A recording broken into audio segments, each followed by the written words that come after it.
के तपाईँ धेरै इयरबड्स किनेर हैरान हुनुभएको छ र तपाईलाई भरपर्दो टिकाउ ब्रान्डको इयरबड्सको खोजीमा हुनुहुन्छ भने आउनुहोस् अनमोल मोबाइल शपमा आएको छ विभिन्न प्रकारका इयरबड्सहरू जसमा तपाईले पाउनुहुनेछ smart touch feature noise cancellation लगायतका विभिन्न मोडेलहरू उपलब्ध छ।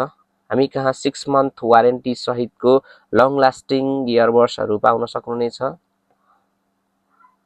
अनमोल मोबाइल शप हस्पिटल चोक बेनी म्याग्दीमा डाइरेक्ट व्हाट्सएप कल गरी तपाईले अर्डर पनि दिन सक्नुहुनेछ। सम्पर्कको लागि 9867972548 मा तपाईले फोन गरेर आफ्नो र आफूलाई मन पर्ने इयरबड्स लिन सक्नुहुनेछ। धन्यवाद भिडियोलाई अन्त्यसम्म हेरिदिनु भएकोमा र कृपया कमेन्ट गर्नुहोस् कि तपाईलाई कुन प्रकारको प्रोडक्ट चाहिन्छ र यदि यस्ता प्रोडक्टहरूको बारेमा जान्न चाहनुहुन्छ भने यो भिडियोलाई लाइक, शेयर र सब्स्क्राइब पनि गरिदिनु होला। हस्त धन्यवाद।